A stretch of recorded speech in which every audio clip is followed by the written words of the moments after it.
Canada. The cold, desolate wart atop the North American continent. A real mold atop of the planet. Now, you may be asking, why am I talking about Canada? Well, that's simple.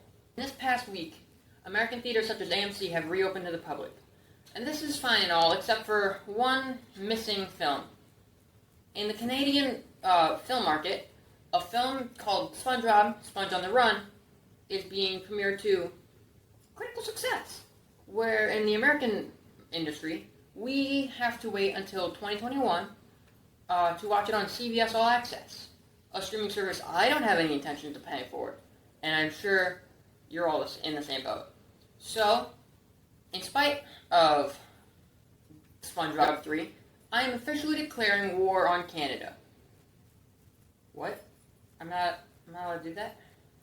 But I put on a tie and a suit and... That's... fine. I guess I'll just watch some SpongeBob movies. This is SpongeBob Unskripted. Are you ready, kids? Aye, aye, Captain. Oh, I'm ready. Promotion. I'm ready. Promotion. I'm ready. Promotion. I'm ready. Promotion. I'm ready. Promotion. I'm ready. Promotion. I'm ready. Promotion. I'm ready. Promotion. I'm ready. Promotion. I'm ready. Promotion. I'm ready. Promotion. I'm ready. Our story begins all the way back in 2002, when Nickelodeon approached Steven Hillenburg, creator of SpongeBob, to make a movie based on the hit TV show. And where he originally rejected the idea of a movie, just because the show was doing so well and he didn't want to ruin that, he eventually began writing the film over the course of the year. And in 2004, released the SpongeBob SquarePants movie, which was originally intended to be a series finale. And when you keep that in mind, I think this movie is even better than I already think it is. And where part of this may just be nostalgia, I think this movie is everything SpongeBob movie needed to be. It had a slightly better animation quality than the show, but not higher enough where it was distracting. The story was everything I would expect from a SpongeBob episode, if a SpongeBob episode was an hour and a half long. The comedy was spot on with what SpongeBob humor is, and just all around, I think it's a great film. I think the story of Plankton stealing the Krabby Patty secret recipe is a great, not only next step for these characters' evolutions, but a great reason to send SpongeBob on an hour and a half quest to retrieve King Neptune's crown from a above-ground gift shop. Throw in a couple celebrities like Scarlett Johansson and David Hasselhoff, and that witty SpongeBob humor throughout the whole duration of the film, and just give it a classic SpongeBob feel. And this movie is one of my favorite childhood movies. I never got a chance to see it in theaters, but I remember it playing every summer on Nickelodeon, and just absolutely adoring this movie. Although, that doesn't mean this movie is without its flaws. For one, there are 5 nude scenes in this movie, and I feel like that's a little bit too many nude scenes for this PG film. Like, 1 or maybe 2 would feel is probably the most, and even that's kind of pushing the envelope. And where it's nothing too shocking, it's still a little bit weird for a child's film. And how I didn't pick up on that until my most recent viewing is a little bit beyond me. Also, at the beginning, there's a scene where we meet a group of pirates who sing the SpongeBob theme song, and where I really enjoy this scene, I feel like they missed an opportunity to include Patchy the pirate, everybody's favorite SpongeBob pirate, in this scene. And let me explain. Now, apparently, the reason that they didn't include Patchy in this film was because they had a higher budget so they could get more realistic-looking pirates, and that's fine and all. I don't have any problems with that. But I do feel like if they're Captain or Patchy, it would make a lot more sense on A, why they were so excited to get the SpongeBob movie tickets, and B, it would include Patchy in this movie. And, I mean, Patchy's not a staple of SpongeBob, but it's always nice to know he's there.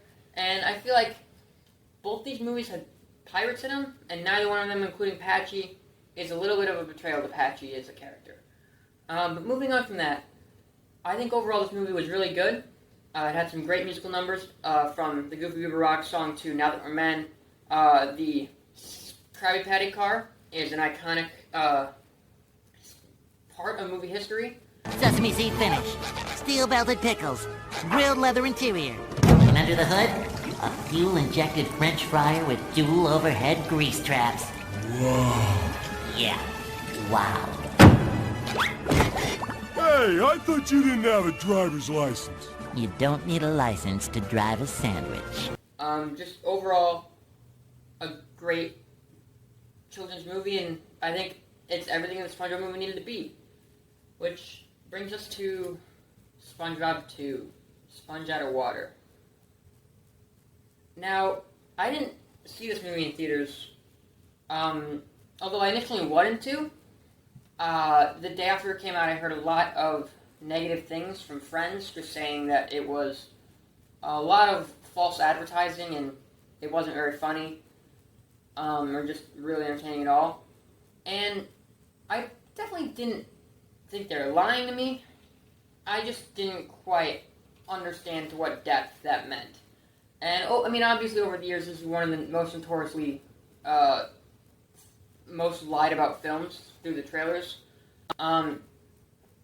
And the whole premise of them being in 3D in the real world was only about a 5-minute long scene toward the end and not the whole movie like the trailers made it look like it was going to be. But even though I knew that this was one of the biggest lies in cinema history, I didn't truly believe it until I got about 50 minutes through this film. And it was at that point I realized that I had wasted 50 minutes of my life and I had another 30 to 40 to go. This movie wasn't good. It wasn't awful. Don't get me wrong, I've watched much worse films in the past week alone. But that doesn't make it good. There wasn't really that high of a bar, and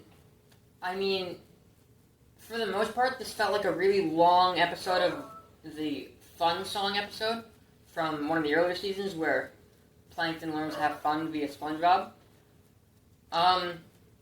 There's quite even literally a song about teamwork in this movie that felt like they could have just replaced it with the Fun Song and it would have been better because at least everyone knows the Fun Song. I couldn't tell you how the teamwork song goes. We can do anything when we have teamwork. Don't you think so, my friend? No, teamwork is getting in the way of my skiam work. What don't you comprehend? But working together is the key. Nothing's impossible when it's you and me. I couldn't even tell you a single line. All I remember is Plankton refuses to pronounce teamwork correctly until they time travel. Which, by the way, this movie includes time travel, which was a disaster.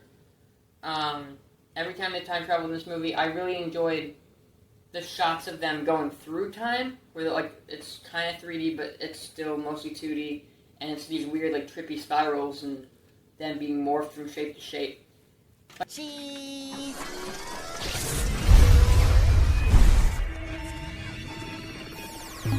Yeah, here we go now. Play with us before we melt. But every time they arrive at their destination in time, it's a really bad scene. Now, I'm not saying this movie, again, was terrible. Some of the 2D segments were kind of funny. In particular, the whole war between Plankton and the Krusty Krab. I thought that was really funny, especially the tartar sauce bomb, where SpongeBob drops the line of something along the lines of, I thought we got a tartar sauce delivery on Wednesday, just before it hits them. And there's a lot of funny jokes. I don't want to say a lot. There were some funny jokes throughout this film, but nothing really to keep this film afloat. And then once he started time traveling, it just became a mess. And then the dolphin, he gives them the power to be in 3D, which allows them to breathe air, I guess, because that makes sense logically. And then they become superheroes because they wanted to cash in on the superhero crave. That's the only reason they become superheroes. The story doesn't really explain it. They literally just give them a magic pen and say, we can do whatever we want now. And then there's a really boring scene of them fighting the pirate who's been telling the story the whole time, who really stole the Krabby Patty formula and not Plankton, as most people suspected. And then the movie just kind of ends. There's a weird rap battle. I don't like that song, and I put an end to it. Well, this music is terrible. I suppose you're entitled to your... Wait, why am I talking to you? You're an inferior species. What could you know about taste? You get excited by a pile of trash on a plate. While I'm a space-time traveler, fabric unraveler. And right before the credits sequence, I did sit through that. It was painful. And I guess I didn't want to believe how much of a lie that this movie was and how bad this movie was until I saw it. And just, I can't believe that they allowed this to happen, especially with how much of a high quality standard the first one was clearly held to.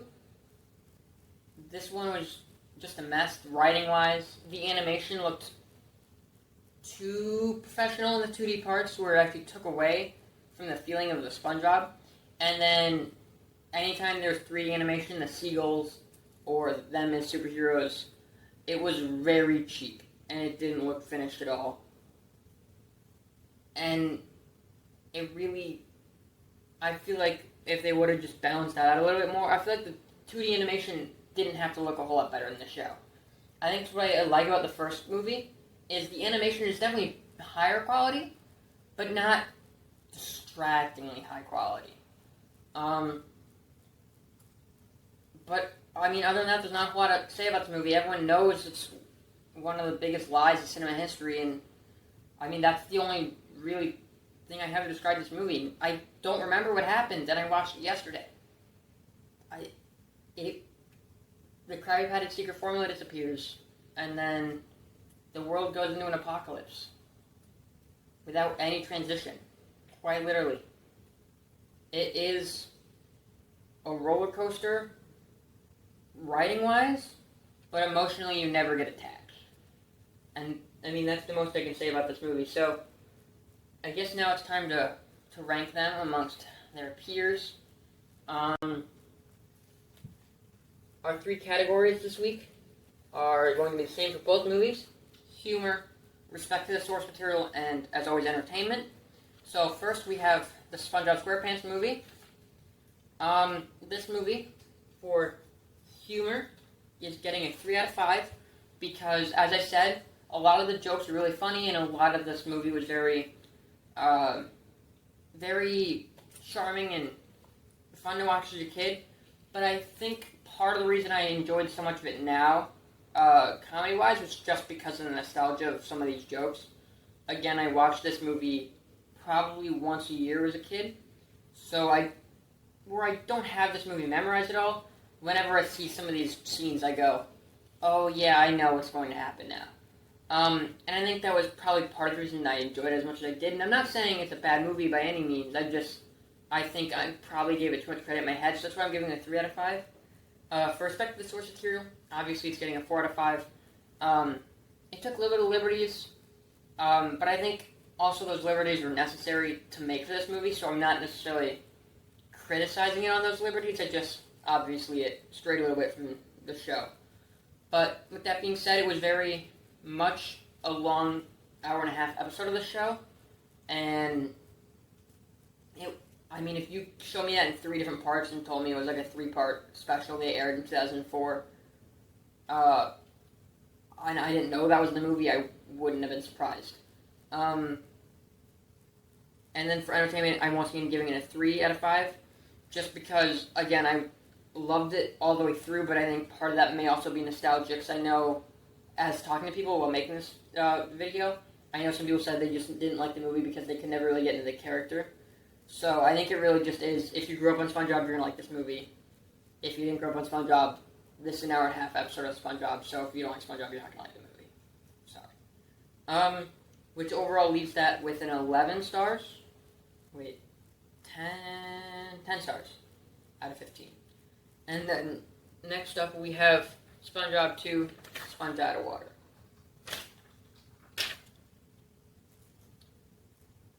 For humor, I give this movie a 2 out of 5.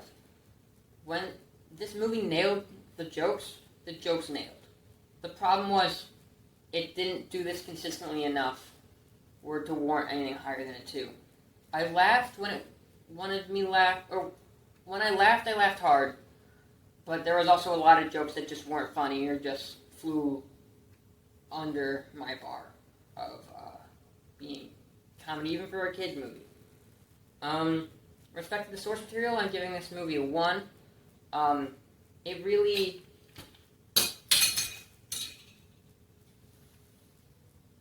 betrayed everything this movie stood for, or the show stood for. It takes the intelligence of these characters and basically dumbs them down to, without Krabby Patties, we're doomed. And it's the end of days. And then it just makes them superheroes for seemingly no reason other than superheroes were very popular back in 2015. And it just takes... It assumes the audience is entirely little kids. Now, I'm not saying this movie can't be made for kids. You also have to remember that you're probably going to have a large audience of people my age who are like teenagers at the time, because we grew up on SpongeBob and we want to see SpongeBob movies, and we want them to be as good as the first one was. So, I mean, it didn't respect the audience, and it didn't respect the source material or these characters, and I think overall that was a lot of the reasons this movie didn't work. And entertainment, again, I'm giving it a 2 out of 5. It had its moments. I think that might even be a little bit too high of a number, but part of that is I knew what I was getting into when I got into it. If I would have seen this movie back in 2015, not knowing it was one of the biggest lies in cinema yet, I probably would have tanked this score a lot more than I already did. It really just came down to I knew I was getting into a 2D movie with subpar humor, and I laughed harder at the jokes I laughed at than I expected to. And, I mean, up until time travel, I didn't hate any part of it. I didn't love it, though. So, that leaves that SpongeBob 2 with 5 stars, which ranks them here on the scale. And I guess that means the War of Canada is off. I'm sorry, Canada. Please enjoy SpongeBob 3. If you would like to send me a copy, my home address is... thank you. And anyway, thanks for watching. We post videos Unskripted every Thursday, and hopefully gaming videos are coming back soon. I can't quite give a date on when that'll happen yet. But you can follow us on Instagram and Twitter at XSComics, and on DeviantArt at XSComicsOfficial, where we post superhero stories every month, and they're free, so go check them out. And we will see you in the next episode. Goodbye.